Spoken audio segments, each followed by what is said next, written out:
au groupe Foxconn. Et il y est impossible d'y faire pénétrer une caméra. C'est sur leur chaîne de fabrication que sont produits par exemple les iPhones de la célèbre marque Apple. Nous avons donc décidé d'infiltrer ces usines et vous allez découvrir un monde à part, des salariés dont la vie est entièrement dédiée à la production, des conditions de travail qui nous parlent d'un autre temps. C'est une vague de suicides parmi les ouvriers qui nous avaient alertés.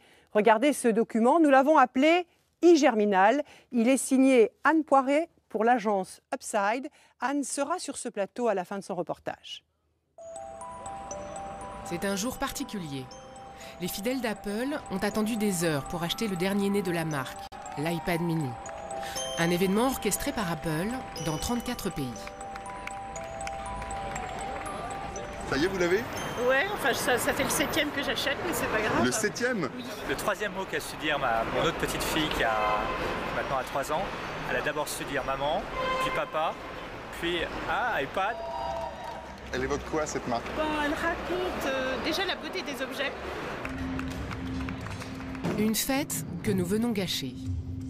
Nous montrons à certains de ces acheteurs des images de la fabrication de ces produits. Et c'est une jeune femme qui a 17 ans, qui est aujourd'hui dans un fauteuil roulant parce qu'elle a tenté de mettre fin à ses jours, parce qu'elle travaillait sur une ligne de fabrication que c'était insupportable et qu'elle n'en pouvait plus. Ça, c'est sûr que évidemment, c'est pas l'histoire qui nous est racontée. Quelle horreur! Voilà, il n'y a parfois ni l'eau ni l'électricité. Ils sont entassés dans des dortoirs. C'est pas très beau. Si vraiment les conditions de travail sont ça, c'est assez lamentable. Malaise aussi chez les représentants d'Apple, présents sur place. On peut se parler? Je peux vous montrer quelque chose? I'm sorry, you've not come in. It's for customers only today. Yeah, that's a girl. She works in Foxconn. You know Foxconn? Ce jour-là, pas plus qu'un autre, nous ne pourrons interviewer de porte-parole sur les conditions de travail dans les usines d'où viennent tous les produits Apple. Ces images proviennent de Foxconn, le principal sous-traitant d'Apple en Chine, une entreprise fermée aux journalistes. Pour comprendre comment sont assemblés les produits Apple, nous avons réussi à infiltrer leurs usines pendant plusieurs jours. Au fil de leurs images, nous avons découvert un système dans lequel les ouvriers sont entièrement dédiés à la production. Un management militaire où les insultes sont quotidiennes. Toi, tu la fermes, t'as qu'à venir là si t'as quelque chose à dire. Il y a aussi ces dortoirs insalubres, des jeunes de 16 ans forcés à travailler et des ouvriers qui se suicident. Les usines Foxconn, le secret de fabrication le plus controversé d'Apple.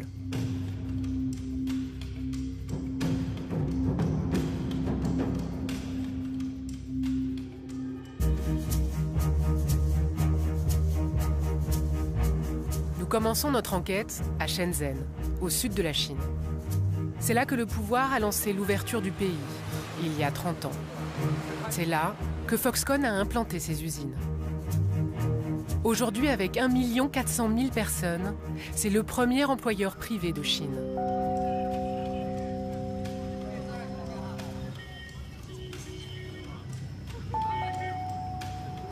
Malgré nos demandes, Foxconn n'a pas souhaité nous ouvrir ses portes.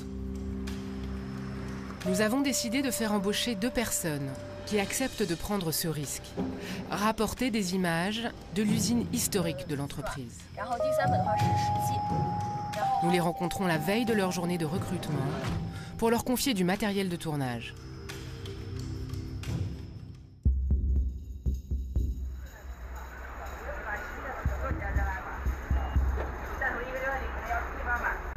Voici leurs premières images.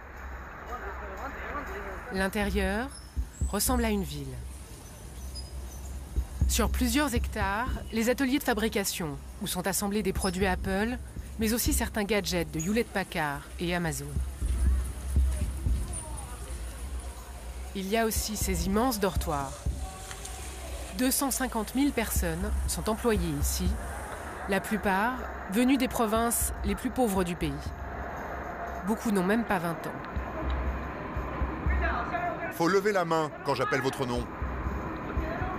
Une fois à l'intérieur, les ouvriers qui filment pour nous reçoivent les premières consignes. Dès les premières minutes du recrutement, ils doivent se plier aux ordres et faire des heures de queue pour signer leur contrat. Il fait tellement chaud, mais pourquoi on refait encore l'appel? Tais-toi, tu gênes tous les autres. Arrête, il y a des centaines de personnes qui attendent à cause de toi.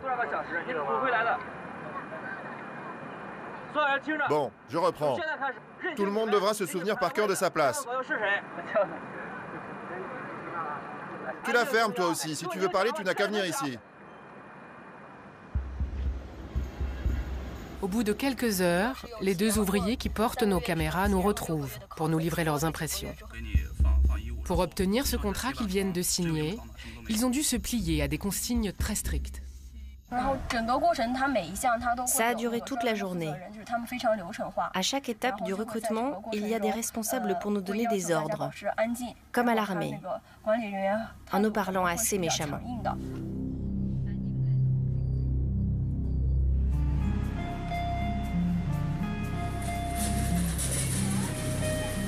Leur tournage reprend. Aux ordres permanents s'ajoutent des conditions de travail éprouvantes. Dès les premiers jours, ils seront affectés au travail de nuit, sur les lignes du contrôle qualité des iPads, dont la production ne s'arrête jamais. Jour et nuit, les milliers de salariés se relaient au vestiaire. Dans ces casiers, ils doivent déposer pour raison de sécurité tout objet métallique. Impossible de filmer plus loin. À l'intérieur, il fait un froid glacial. On n'a pas le droit d'avoir de montre avec nous. Et il n'y a pas d'horloge dans l'atelier. Le temps ne passe pas, c'est désespérant.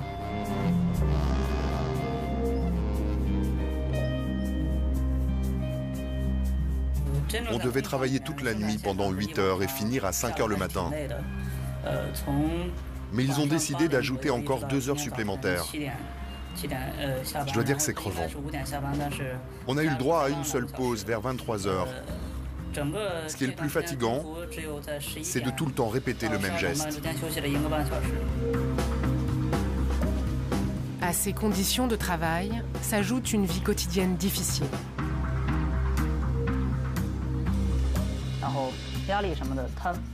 Après le travail, chacun rentre à son dortoir. Personne ne se parle. Ils dorment toute la journée et puis ils retournent travailler. Personne ne se connaît vraiment. Les ouvriers ne quittent l'univers Foxconn qu'à l'occasion d'un congé annuel.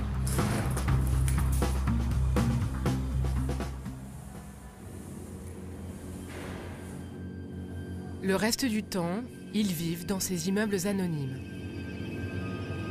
S'il est impossible de filmer les lignes de fabrication, voici les images qu'ils ont pu tourner clandestinement dans leur dortoir. Les ouvriers sont logés à 8 par chambre. Des couchages sommaires qui ne permettent aucune intimité. Les ouvriers ne font que s'y croiser et n'ont comme espace commun que ces salles télé.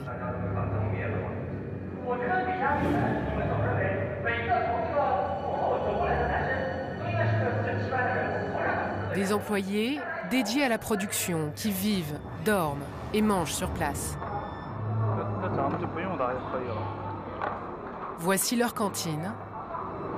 On les voit attablés, seuls, là aussi. À mon arrivée, dans mon dortoir, il y avait 2 filles. Une d'elles travaillait depuis 1 an et l'autre depuis plusieurs semaines. Elle ne s'était encore jamais adressé la parole. Ces dortoirs, que l'ouvrier filme à son réveil, sont en fait payants. En principe, pour ces travailleurs qui viennent de toute la Chine, le salaire mensuel est attractif chez Foxconn.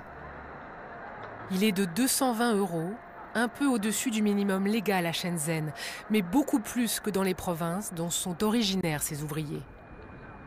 Pourtant, cette somme, Foxconn ne leur verse pas vraiment. On t'annonce un salaire de 220 €, mais en réalité, ce n'est pas ce que tu touches, parce qu'ils enlèvent 14 € pour les charges et le dortoir. Ils prennent 50 € pour les repas et tu payes ton badge en plus. Et à cela, tu rajoutes le prix des assurances. Pour qu'il leur reste de quoi envoyer de l'argent à leur famille, les ouvriers sont contraints de multiplier les heures supplémentaires. Si on ne fait pas d'heures supplémentaires, on ne gagnera rien du tout. Même en faisant plein d'heures sup, on arrivera à peine à 250 €, parce qu'on ne touche pas tout. Il y a un mec dans mon dortoir qui est là depuis 1 an. Il arrive à gagner 260 €. Il est très difficile de savoir combien d'heures supplémentaires les ouvriers effectuent dans cette usine. En théorie, Foxconn ne peut pas demander à ses employés d'effectuer plus de 60 heures supplémentaires par mois.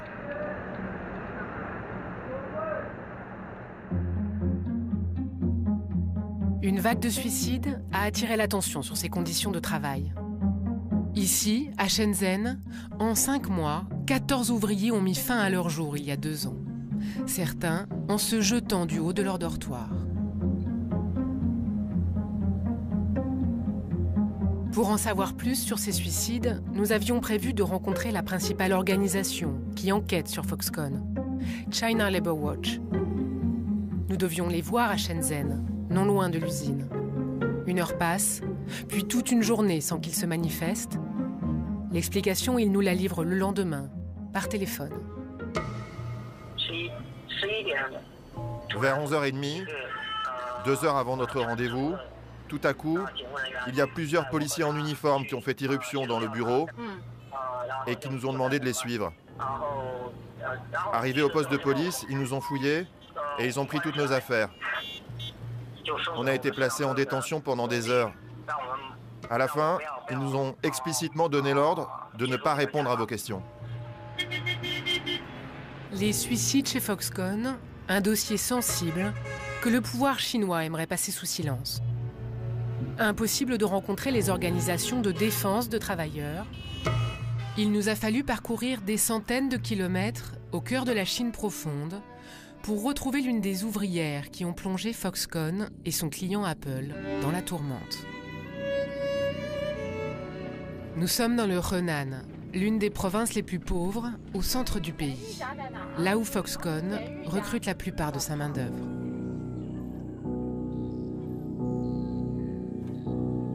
Elle s'appelle Tian Yu. Elle a 18 ans. En mars 2010, elle a sauté du 4e étage de son dortoir. 10 jours de coma, 6 mois d'hôpital et une vie en miettes. Je ne peux pas me déplacer sans ma chaise roulante. Vous sentez encore un peu vos jambes? Non, plus du tout. Et qu'est-ce que vous faites toute la journée? Je reste là et parfois, je fais un tour dans la cour.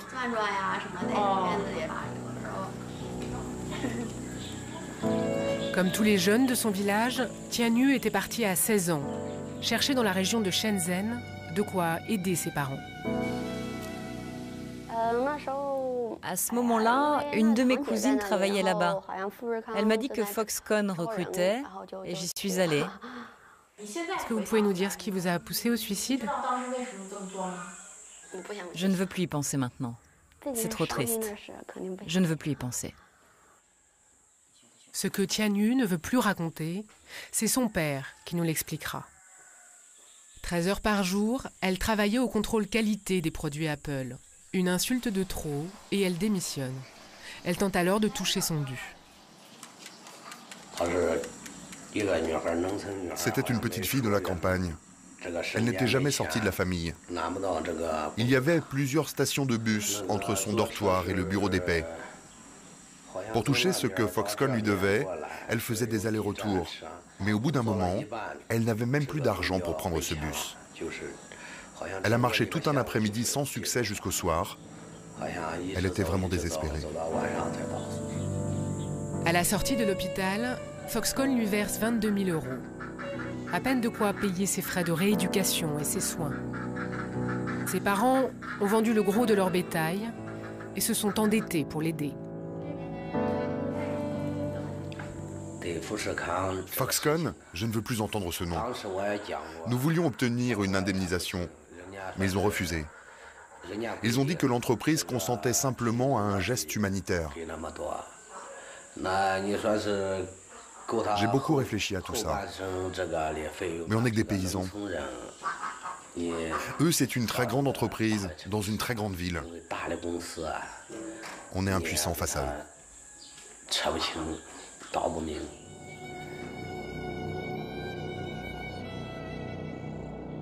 Le désespoir d'une jeune paysanne et 14 suicides ont fait évoluer Foxconn et son client Apple.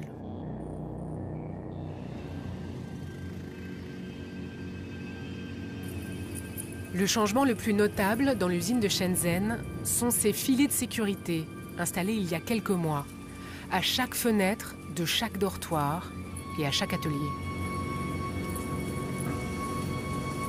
Apple assure que Foxconn améliore les conditions de travail et a ouvert ses portes à une organisation de contrôle. Foxconn a promis que l'été prochain, aucun employé ne dépasserait le quota légal d'heures supplémentaires. Autre moyen pour prévenir les suicides, une hotline appelée la ligne de l'amour a été créée. Son numéro, le 78585, se dit « Aidez-moi » en chinois. Il est sur tous les badges de tous les employés. Foxconn a également instauré un test psychologique à l'embauche pour éviter de recruter les plus fragiles. Un test qu'ont passé les ouvriers que nous avons infiltrés. Les questions sont idiotes. On te demande par exemple si tu es dépressif ou colérique. Franchement, si tu veux te faire embaucher, tu ne vas pas le dire. D'ailleurs, le contrôle de santé coûte 7 €. Des filets anti-suicide, une ligne d'assistance téléphonique, un test psychologique. Si des efforts ont bien été faits pour améliorer un peu le quotidien des ouvriers dans l'usine historique de Shenzhen, en septembre dernier, un ouvrier s'est suicidé. Mais est-ce un cas isolé? Nous quittons Shenzhen pour aller rencontrer ce chercheur d'une université de Canton. Xu Rui, lui, accepte de répondre à nos questions à visage découvert.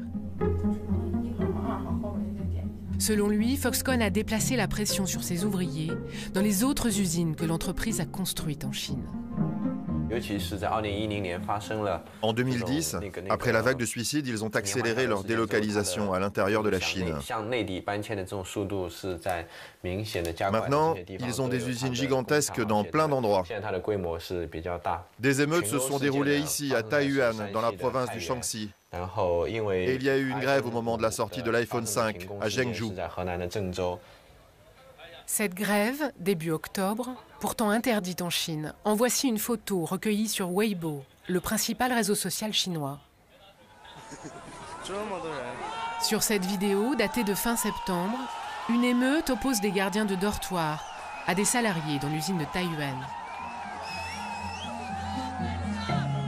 Pour Xu Rui, la colère se propage dans ces nouvelles usines.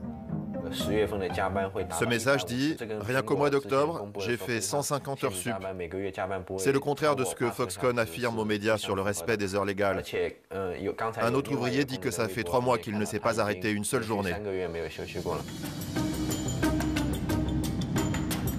Nous choisissons d'aller enquêter à Zhengzhou, au centre de la Chine. C'est la capitale de l'une de ces régions déshéritées où Foxconn a décidé d'investir. Le salaire minimum y est plus bas qu'ailleurs, et ici nous sommes loin des organisations de défense des travailleurs. C'est l'endroit idéal pour faire sortir de terre en seulement 2 ans une usine comme celle-ci. Ce serait la plus grande usine d'assemblage de smartphones au monde. Elle serait aujourd'hui dédiée à l'iPhone 5. Pour sa sortie, et pour répondre à la demande, il a fallu en produire des millions en quelques semaines. C'est un enjeu industriel majeur pour Apple.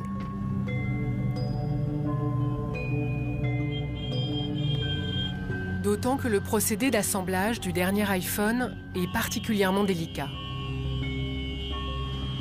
Foxconn l'a reconnu, Un ouvrier de ces lignes de fabrication nous le confirme, sous anonymat. C'est l'aspect extérieur de l'iPhone 5 le problème. On a du mal à trouver la bonne méthode pour la fabrication. Notre chef nous fout la pression pour fournir les commandes. Il nous dit, si tu ne trouves pas de solution, tu te barres. Alors nous, sur nos lignes, on met la pression à notre tour. On dit aux ouvriers, si tu n'y arrives pas, tu te casses. Il y a beaucoup d'insultes. Tu penses rester combien de temps? Chaque jour, je pense que je vais craquer.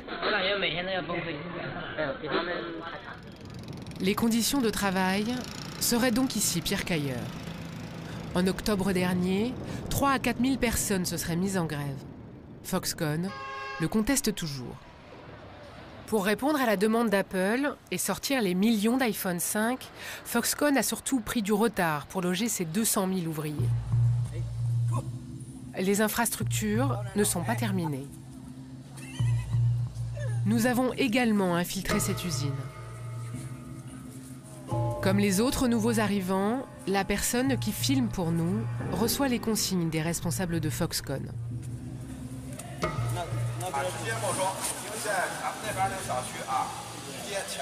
Dans le quartier, avant-hier, il y a eu 8 morts. Ils avaient branché dans leur chambre des équipements trop puissants et le feu s'est déclaré pendant leur sommeil. Ces personnes sont mortes brûlées vives. Donc, le règlement interdit désormais les équipements trop puissants. Il est également strictement interdit de laisser rentrer quelqu'un qui ne travaille pas chez Foxconn dans ses dortoirs. Si on découvre qu'une telle chose s'est passée, vous serez immédiatement licencié. Vous aurez 100 points valables 6 mois chez Foxconn. À chaque fois que vous n'obéirez pas à une règle, on vous enlèvera des points. Si vous passez en dessous des 60 points, vous serez viré d'ici. Ici, c'est la sécurité des ouvriers qui est en jeu. La personne qui tourne pour nous s'apprête à découvrir son dortoir. Ici aussi, ils sont facturés aux salariés.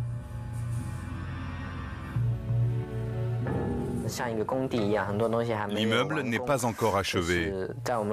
Tout est en chantier. Mon dortoir est au 8e étage. Il n'y a pas encore d'ascenseur, c'est pas très pratique. Il n'y a encore ni électricité, ni eau courante. Là, c'est la vue de mon dortoir. Pour les habitations, mais aussi les transports, le niveau de sécurité est déplorable pour les ouvriers. Il va y avoir beaucoup d'autres accidents.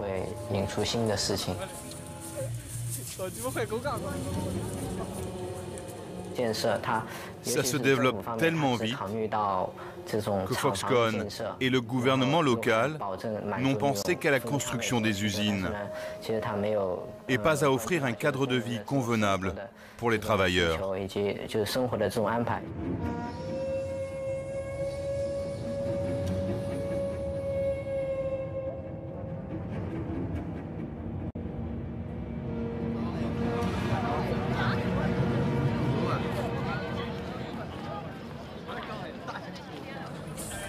À l'intérieur de l'usine, près des cantines, dans le périmètre des dortoirs, au fil de ces rencontres, l'ouvrier filme pour nous ses échanges avec des employés excédés par les conditions de vie et les difficultés de production de l'iPhone 5.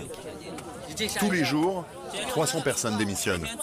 Ils travaillent un peu et après ils craquent. Tous les jours, il y a plein de départs.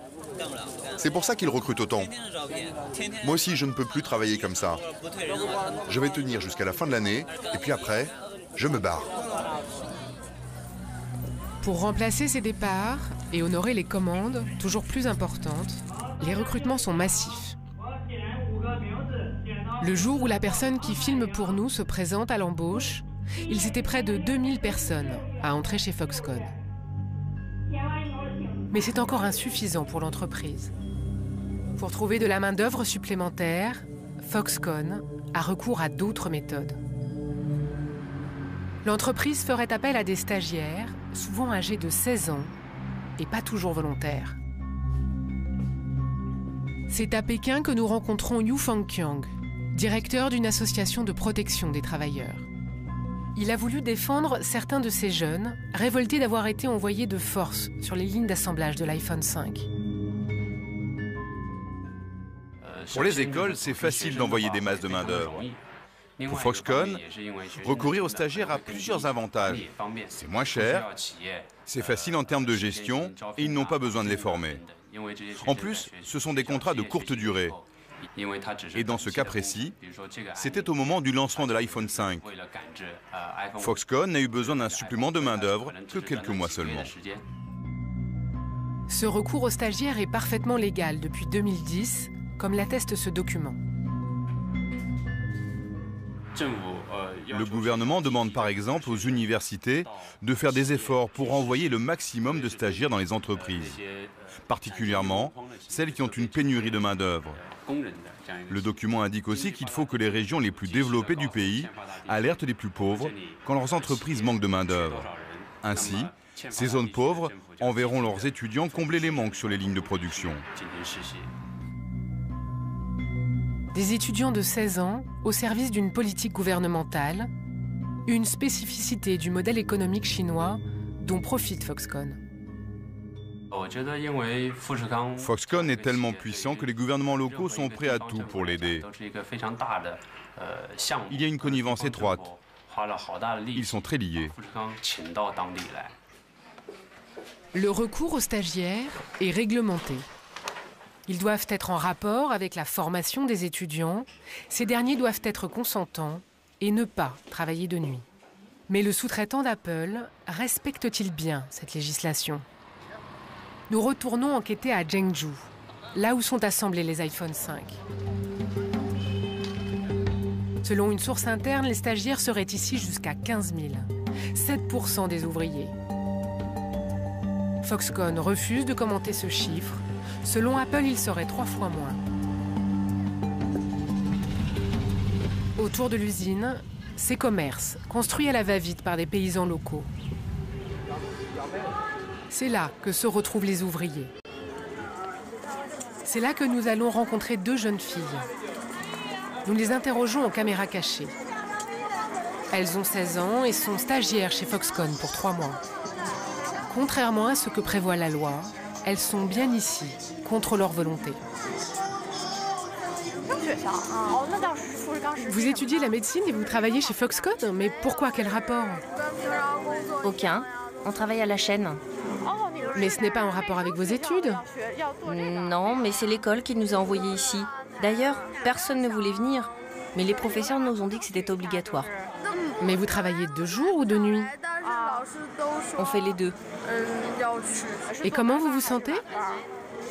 Bof, pas terrible, c'est fatigant. Qu'est-ce qui se serait passé si vous aviez refusé de venir? Il y en a qui disent qu'ils ne nous donneront pas de diplôme. J'ai entendu dire qu'ils pourraient aussi supprimer la bourse d'études. Nos parents sont inquiets, ils ne veulent pas qu'on soit là. Ils ont essayé de négocier avec l'école, mais ça n'a pas marché. Nos parents n'ont pas de solution. Mais ils ne sont pas contents du tout. Ils trouvent qu'on est beaucoup trop jeunes pour être dans un endroit pareil. Des étudiantes forcées à travailler dans un domaine qui n'a rien à voir avec leur formation et qui sont sur les chaînes de production la nuit. Tout est illégal. Nous tentons de joindre leur école pour obtenir une explication. Bonjour, nous faisons une enquête. Vous avez bien des stagiaires en ce moment chez Foxconn? Dans leur usine de Zhengzhou, dans le Henan. C'est exact. Mais ça n'a rien à voir avec ce qu'ils étudient. Pourquoi est-ce le cas?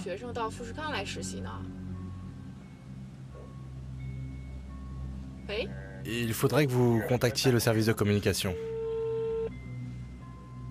Oui, allô, bonjour. Je ne suis pas au courant. Adressez-vous au directeur. Pouvez-vous me dire quand il sera là? C'est vraiment très urgent. Non, j'en sais absolument rien. Je ne sais pas du tout quand il est là. Une manière de nous dire qu'on ne répondra pas à nos questions. Nous avons interrogé Foxconn sur ce point. Elle rejette la faute sur les écoles. Mais comment réagit l'entreprise face au suicide ?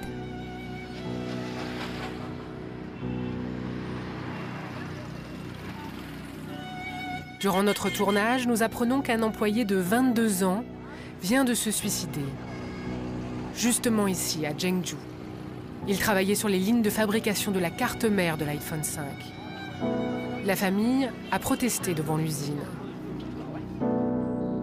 Un ouvrier nous fait passer une photo de cette manifestation interdite.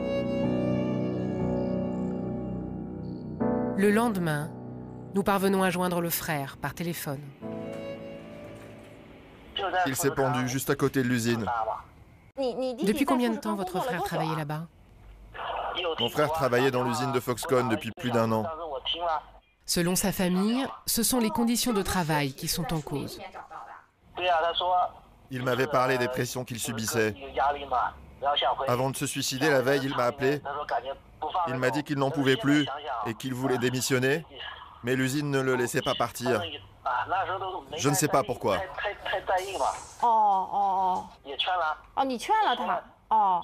Je pense que je n'ai pas assez pris au sérieux ce qu'il me disait.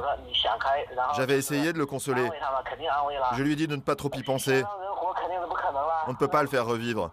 On peut juste attendre. Voir comment Foxconn va réagir.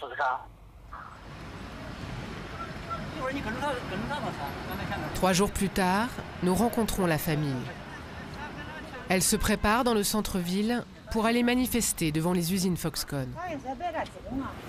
Voici le frère de Jin Zhongfeng, qui est mort il y a maintenant 1 semaine. C'est lui que nous avions pu joindre au téléphone. C'était lui, votre frère ? Oui, c'était lui.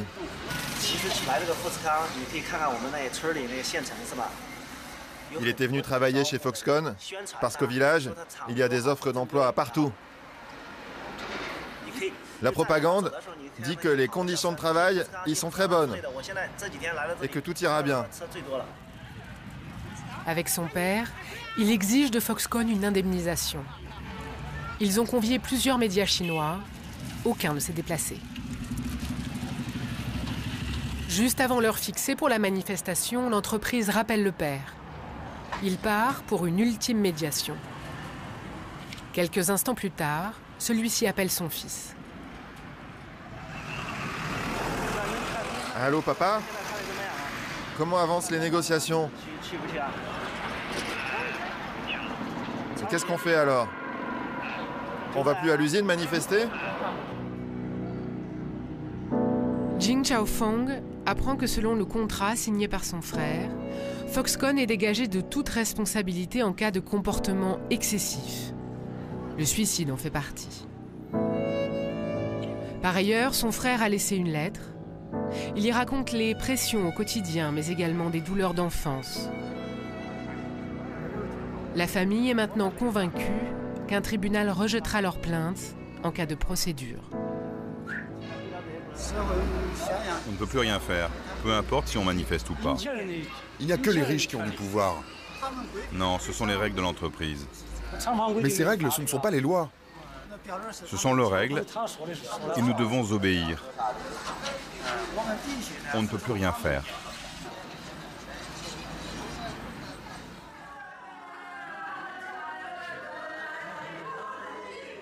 L'accord signé, la famille vient récupérer le corps de Jin Zhongfeng à la morgue de l'hôpital, en présence des représentants de Foxconn.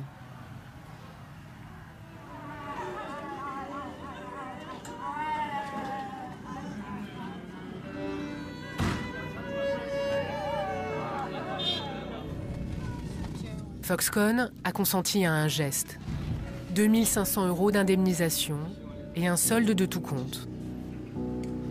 En échange, la famille doit garder le silence, une clause qu'elle conteste. Au crématorium, selon la tradition, la famille fait disparaître les affaires du défunt avant de transporter ses cendres dans leur village, à une centaine de kilomètres de là.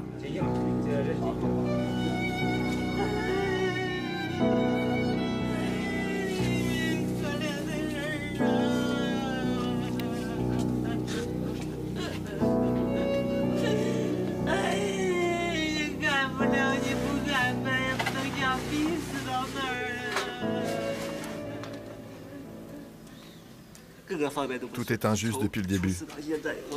Tout est tellement injuste.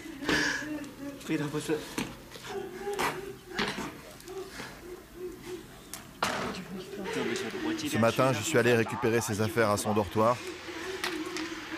Les gens ont fait comme s'ils n'étaient pas au courant. Tout le monde était très froid, complètement insensible.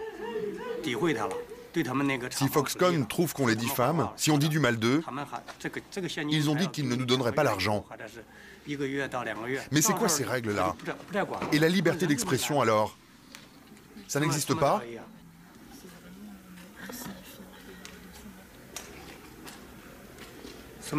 Qu'est-ce que c'est que ces lois qui ne valent que pour les riches?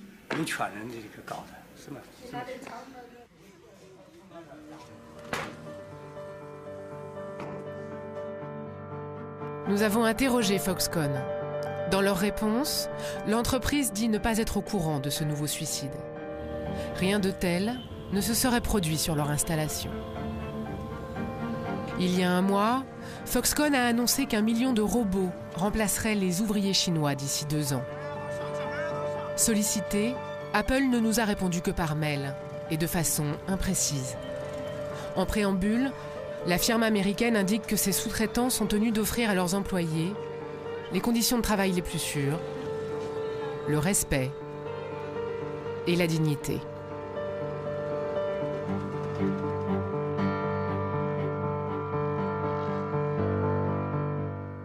Anne, bonsoir. Bonsoir. C'est un reportage qui appelle beaucoup de questions. La toute première, toute simple, est-ce que la société Apple est au courant de ce qui se passe dans les usines Foxconn en Chine?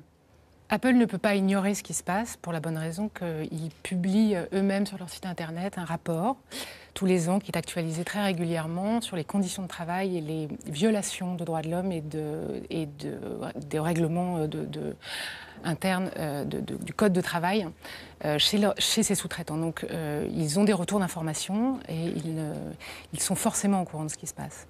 Alors, la société Apple n'a pas souhaité participer à ce reportage, vous le dites à la toute fin.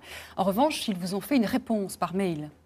Alors tout à fait, on n'a pas pu les interviewer et les filmer, on a pu poser nos questions par mail, ils y ont répondu en partie, c'est-à-dire des questions très simples, comme combien d'employés travaillent pour vous chez Foxconn, on n'a pas pu avoir de réponse, à des questions plus larges, à des questions même assez précises sur les suicides qu'on posait. Ils nous ont souvent répondu par des extraits de ce rapport en anglais. Voilà, il y a un culte du secret chez Apple qui est dans son ADN, qui est inscrit depuis le départ pour protéger ses produits et qui peut poser problème dans ce genre lorsqu'il s'agit de la transparence pour les conditions de travail chez ses sous-traitants. Est-ce que vous êtes la première caméra à entrer dans une usine Foxconn en Chine? Alors, à notre connaissance, nous sommes les seuls à montrer les ouvriers de Foxconn librement et s'exprimant librement. Il y a eu, il y a 1 an, une équipe américaine qui a été invitée par Foxconn et Apple.